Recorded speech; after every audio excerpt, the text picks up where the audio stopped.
We've just arrived here at Cape Leeuwin Lighthouse. It's situated just down the coast from Augusta in Western Australia.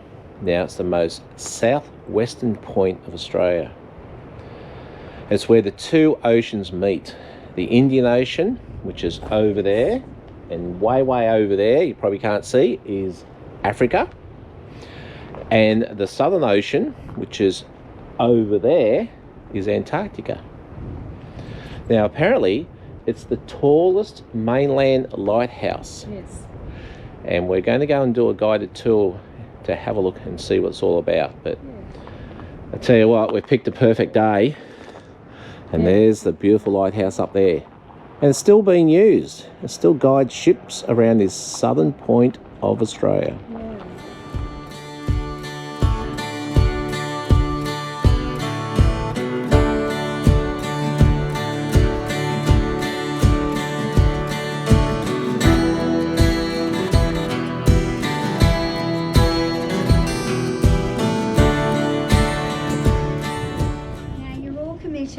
I'll tell you that it's the tallest lighthouse on mainland Australia, and you have 176 steps to climb. So you're feeling energetic? Was that a no? Or no, that's a yes at the moment. Yes. Haven't started yet. So can I ask you all to turn around and check out the view? Yes. The corner of the continent. Wow. So we have the Indian Ocean to the left and we have the Southern Ocean to the right. So it's pretty special. It is. Yeah. Two oceans, two coasts. We actually have two names as well. So it's called Cape Leeuwin, after the first Dutch ship that sailed around here. Leeuwin is lioness. It's also called Dougalap, which is the Baudin word, the traditional custodian word for this area. It means place of wind. That's clever. Strange though. So if you see words with up on the end, that means place of. This is not windy. No, we get cyclonic winds here. Today is mild, it's beautiful. This is the best time of the year to come to Augusta because it's not so windy. Summer is very windy. And then of course in winter we get the winter storms. So I haven't worked here in winter yet. Don't know how I'm going to cope with it. I wouldn't be able to open up that door with winds that are gusting over 70 kilometres. It's a big heavy door. They didn't get power here until 1982, believe it or not, quite late. Until then, 3 keepers had to operate this lighthouse. And what they had to do every 2 hours was winch this weight, which is in here, up to the top. It's 150 kilos. Took them at least 10 minutes to winch it up to the top. There was a counterweight, so it didn't quite go to the top, but it still took them 10 minutes to winch it up. So as that weight slowly came down, that's what made the big heavy lenses rotate. No way. Just like the old-fashioned grandfather clocks. Yeah. And then they'd have to winch it up to the top and slowly come down. So it's a Chance Brothers design. They were the lighthouse engineers of the day in Birmingham, England.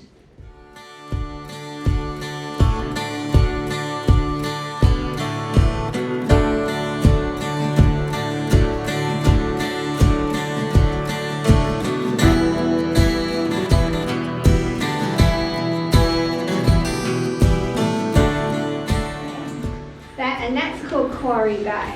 And that's where they quarried the stone, this limestone, Tamala limestone, to build the lighthouse. A local builder built the base of the lighthouse, but all the infrastructure was prefabricated in England and shipped out here.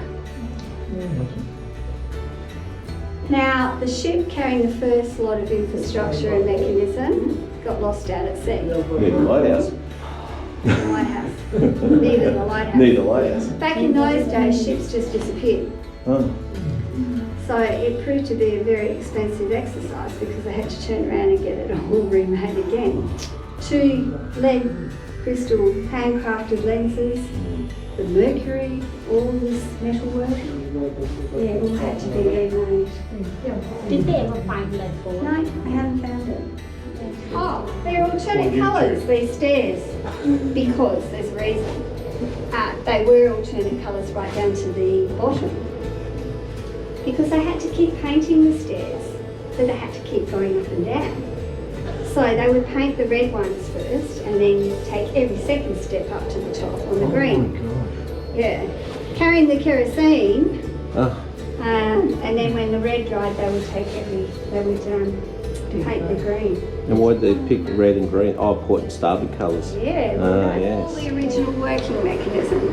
Apart from these two little motors that are driving these two big heavy lenses around. And actually one of those motors is just a backup motor.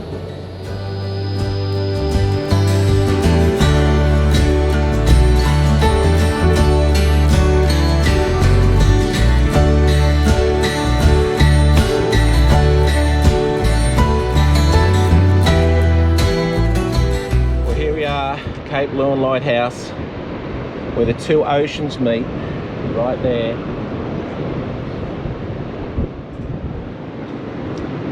We've got the Southern Ocean over there,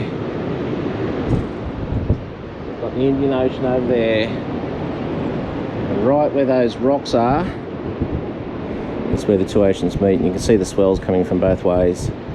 And where the shadow of the lighthouse is actually pointing right where they meet. This is something I'll treasure.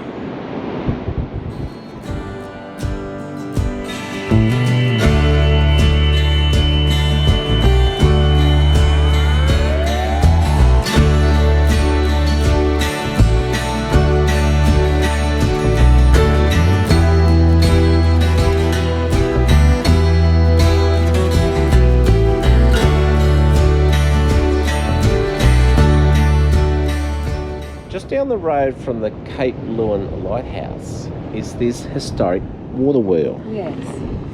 Now what they did was, there was a natural spring of water over there in the paddock, and they built this timber flume which travelled along and allowed the water to pass over to this water wheel.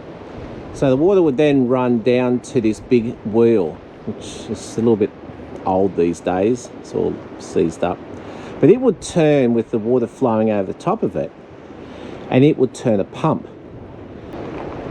Now the pump actually would pump 1 litre of water per hour through a piping system, which would then go up to the lighthouse over there. It would supply water to the lighthouse keeper cottages. Yeah. However, before that, it supplied water for building of the lighthouse. Yeah. It's amazing. It is, isn't it? Just to think, the inventions that we've come up with over the years. We are looking at the Indian Ocean. Now, for the past 3 months or so, we've been driving along the Southern Ocean. Been heading west. Now they're at the most southwestern point of Western Australia. Yes. We're now going to be heading north. We're just here at Hemland Bay, apparently the home of stingrays. So I'm not quite sure if you'll see any this afternoon. The sun is slowly setting over in the west. It's a magnificent day.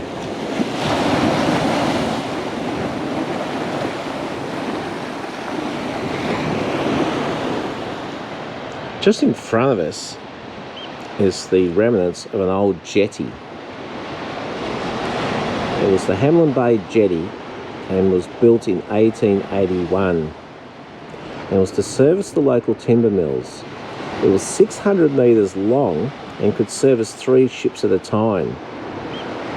Surrounded by carry forest and accessible to the Southern Ocean, Hemland Bay was a perfect location for timber export. By 1913, the jetty was abandoned when the demand for jarrah timber became greater than carry. Over time, it succumbed to Southern Ocean storms and the harsh coastal environment. Busselton jetty became a more viable option, being protected from the harsh weather and able to handle larger ships.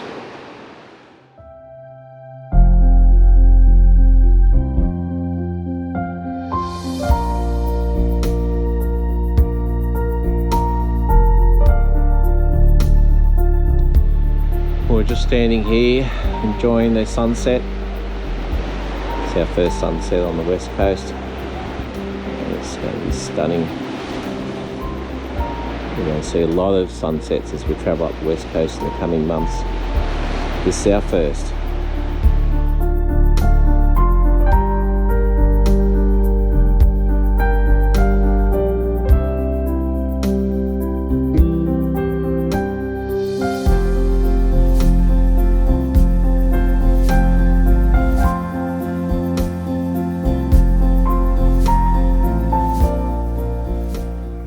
This morning we're on an expedition. We're going cave hunting. Yes, we're here at the Jewel Cave. Yes. In Augusta, WA. We certainly are. So go and check out what it's all about. Guide today. I'll just get you to have a look at this picture here and this one here specifically. Later on you'll see where that Tasmanian tiger, the thylacine, was found. And we'll see where this guy actually floated by at one stage in 1959. Oh, wow, check this out. This is massive. Entrance that we came through today, that is a man-made entrance and was not there before we found the cave. Now, if we have a look up, we'll see the only known entrance into Jewel Cave. Oh, wow. So when they discovered this wind hole in 1957, obviously people before that in the 1800s and before that had seen air getting blown out of this what we call windpipe or wind hole, but they never knew that there was this massive cavern below. And in 1957, a man named Cliff Spackman, him and some colleagues found it again, and he was then lowered down into this area here and hung here for a while. He didn't have enough rope to go any further because there's actually 12 meters of limestone above us here to the surface. Now how this wind hole formed above us here, as you can see, we have the carry tree roots. Now these are tap roots in search of water. So that's the carry tree. This one's a marry tree, and we've got a few others throughout the cave too. We also have these the roots of the peppermint tree, these beard or seaweed-like ones. Now they're hanging there, and they're actually collecting moisture from the air, or sucking or absorbing moisture from the air, because the humidity down here sits above 95% pretty much all the time, with a steady temperature of between 16 and 17 degrees Celsius. So again, the solution pipe above us, the wind hole, was formed when a tree used to be there. It had a tap root coming down. That tree's then died. The root has decayed and is no longer there, leaving this hole. Then water has eroded the hole, making it bigger and bigger. Now, Cliff Spackman, being the first man into the cave, he got a few privileges, and his daughter got married right here, right on this platform here, this section here. Then his granddaughter got married at the top there recently, in the early 2000s actually. So he got a few privileges, which is pretty cool. It would have been a pretty unique wedding. We are now 42 meters below the surface. So 30 meters to the highest point of the ceiling back up there, and then there's another 12 meters of limestone there. The cave doesn't really get too much deeper, so 42 meters is sort of the size.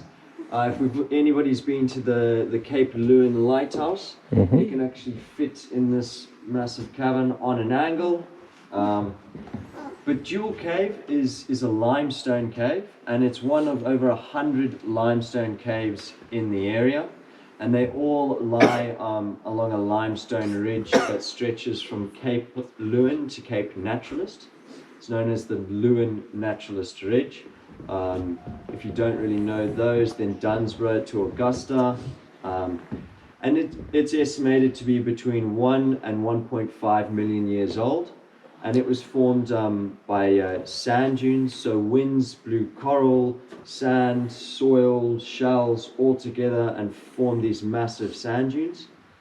Then the rainfall fell, compacted and cemented all of that together to form the limestone. However, then we had streams and the water table, which carved out these massive caves in the limestone. So Jewel Cave is a water table cave. If you visit Lake Cave or Mammoth Cave, they were formed by streams.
So it's about 500 years old, this one. Mm-hmm. And if you can imagine that with meat and fur on it, would have been a lot bigger than the ones we have around today.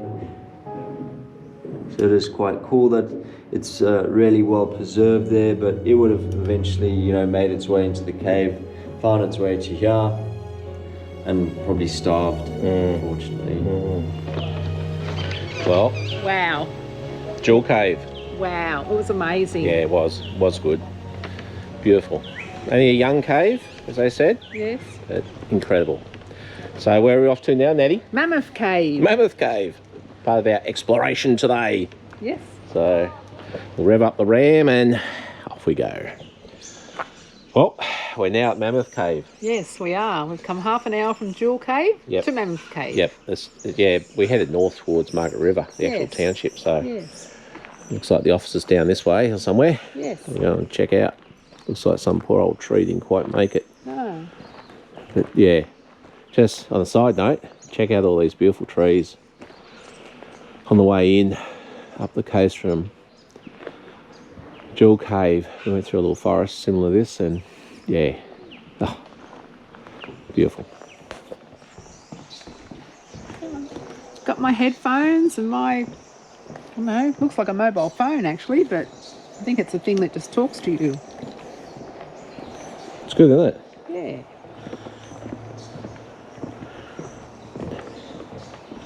Check out this limestone. Yeah.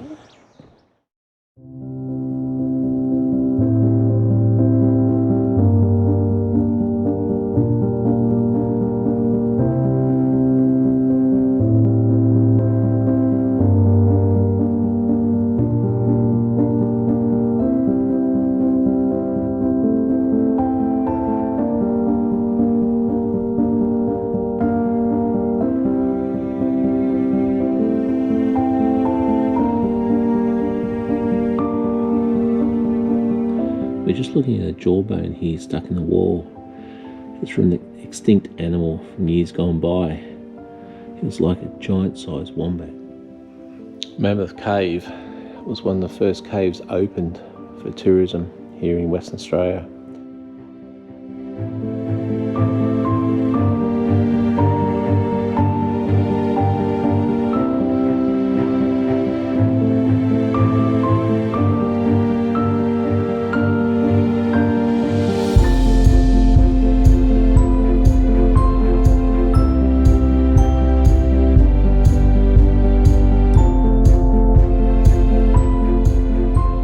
Standing at the end of the platform here, sort of going in the cave as far as the walkways take us. On the guided self-tour. Yeah, and It's amazing. truly amazing. Yep. Just wow. Yeah. So basically this is a river cave. It's formed through the limestone, and they've found thousands and thousands of bones from the megafauna stage. Giant wombats. Yeah. Giant kangaroos. Kangaroos. And apparently we found koalas in this cave and it's not normally where koalas are found in this part of Western Australia. So a lot of the caves were used by the Aborigines coming in for shelter of the night. In the early days they found all the ash from the fires and that. Apparently even found some little teeth from the children, their milk teeth.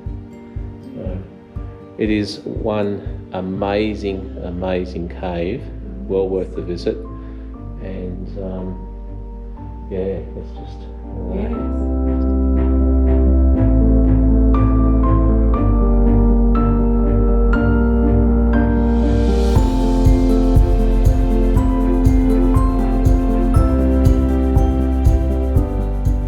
just emerging out from the cave and walking towards something that looks very familiar. Yes. It's like a sinkhole. It does, doesn't it? Yeah, like we've seen in Mount Gambier and Yep. Cocklebiddy and that. It just looks like the ground's just sunk down here. Yep. So again, limestone, water, It's just sunk down. Yeah, eats away, collapses. In this case, sunk down. you've got the water seeping through the ceiling and creating the formations. Yeah. And as we found over at the Jewel Cave, these structures are actual tree roots. So there you go. Not only do we get to see a sinkhole, but now we get to see a cave. So good. We just arrived here at Lake Cave. We're going to go on a tour. I'm just going to join the end of the one that's just started, so quickly walking to the cave starting point. Yeah. And this is supposed to be beautiful. It's supposed to be a lake or something. Yes. As we're heading down. Yep. A massive sinkhole. We're going to go into it. How exciting is this?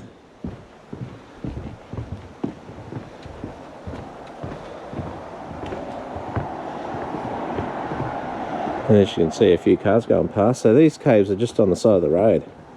You don't have to go in very far. How good is this? This is an amazing entrance.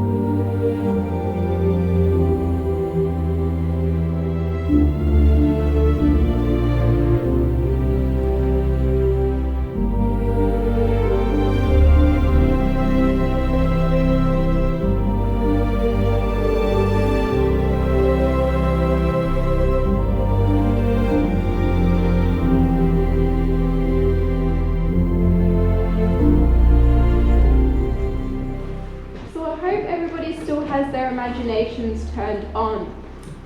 Now we do actually have a resident mythical creature living in the cave. Any guesses of what it might be? Dragon, there we go. This is a ferocious cave dragon, everyone.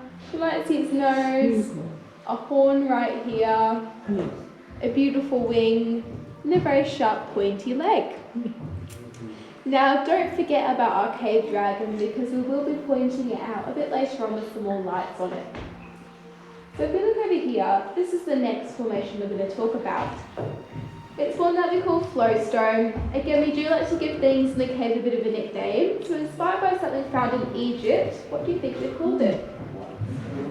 Sphinx, there we go, this is our cave Sphinx. But I have had Star Wars fans come see Jabba the Hutt. So everybody sees something a bit different. I'm more on the Star Wars side of that one there. So the flowstone is actually forming when that calcite solution will seep in from the wall of the cave. It flows down or across the surface and leaves behind a sheet of crystal. Now this leads me on to our world's best examples of columns. Here they are, everybody. This is our suspended table, and you're right in thinking there's nothing attaching it to the cave floor, barely touching the water in one section, completely suspended. Now this is actually a one-of-a-kind structure in the world. The second largest suspended table that we know about is in France, and it's only 30 centimetres. So this is a very special formation right here. You won't see anything quite like it in the rest of the world. Keep that in mind. Now in terms of how it became suspended, can you see how the base of this formation almost meets up the floor of the Sphinx? This actually used to be the floor of the cave. So contrary to the name Lake Cave, it's actually a very slow underground stream system. That stream system is washed away, which once used to be the floor of the cave, leaving these formations completely hanging, which is very special and very unique to see. Almost been a decade since we've seen the water this high. So your timing to come visit today is absolutely incredible. Couldn't have timed it better myself, but it could be 10 years, it could even be 50 before we see the water levels back up this high. So definitely get your photos while you can. This is history in the making for our local tour guides. Very exciting for us. Well, how's that, Natty? Amazing. Yeah. Put this one on your bucket list if you can and get down here. Lake Cave. Top of your bucket list, I'd say. Yeah. Words cannot describe this one. No. We're actually walking through the fake cave up here in the reception area. Yeah. And it looks very similar to this, but better, of course. Yes. It's just amazing. Right now we're privileged to see the lake at its highest point that's been for years due to some rain that we had July last year. So it's taken that long to filter down. Yes. But yeah, we've visited the Jewel Cave, Yes. the Mammoth Cave, Yes. And the Lake and Cave. the Lake Cave. All today. Big exploration day, and Yeah.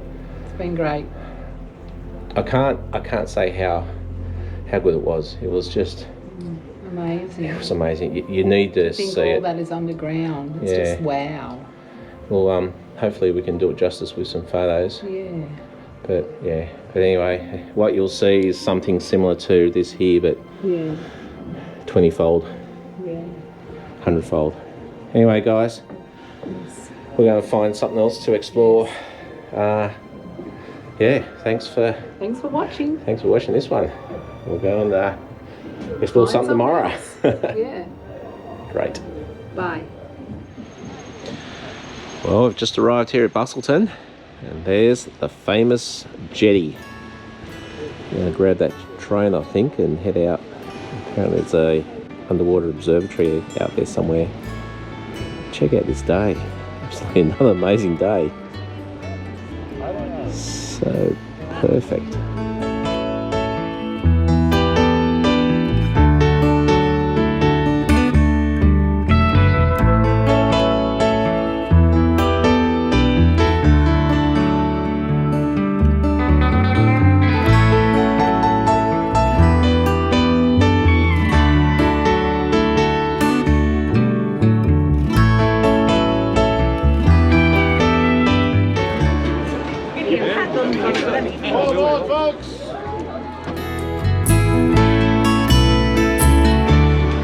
Well, we're just hanging out the train here.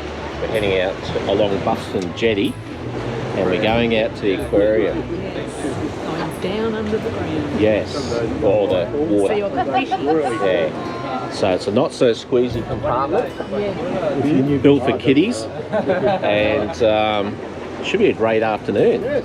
So we're going to go that way.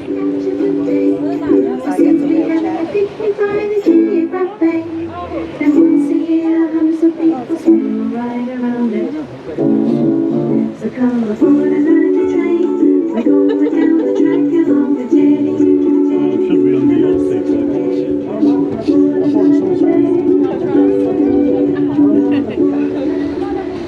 Alrighty, we're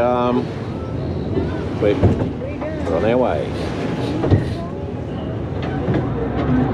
Geographe Bay was named in May 1801 by French explorer Nicolas Baudin. Baudin named the bay after his ship, the Geographe. One of the other ships with him was called the Naturaliste. Geographe Bay is a wide curve of coastline extending from Cape Naturaliste past the towns of Dunsborough and Busselton, ending near the city of Bunbury. The bay is protected from the rough seas of the Indian Ocean by Cape Naturaliste, which makes it a popular destination for recreational boating. The bay is extremely shallow, limiting the entrance of large ships.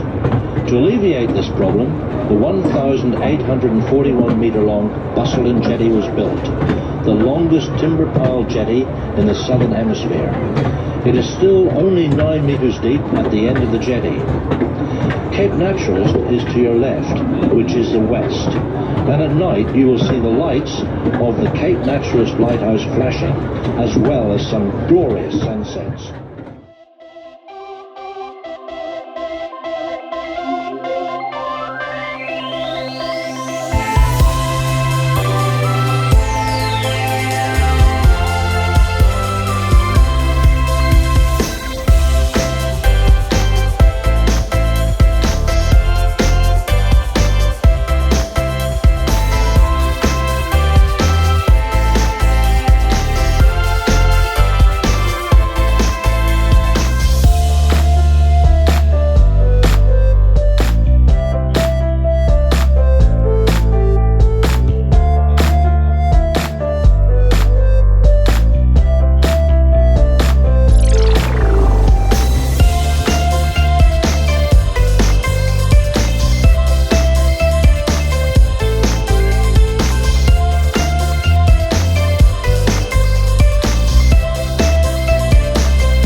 Well, how's the aquarium? Amazing. Was, Loved wasn't it. Loved it. It was incredible. Yes. It's so basically what they did was they manufactured the whole cylinder off-site, brought it here, filled with water, sunk it, Yes. pumped it out, and made the aquarium. Yes. So good. Yep, we're just standing here on the end of Busselton Jetty. It is absolutely stunning day. So fortunate. Just sort of looking towards the northwest over there, heading towards Africa, as you could say. It just winds all the way back down around. We're about to board the little express. Yes. And head back down the jetty.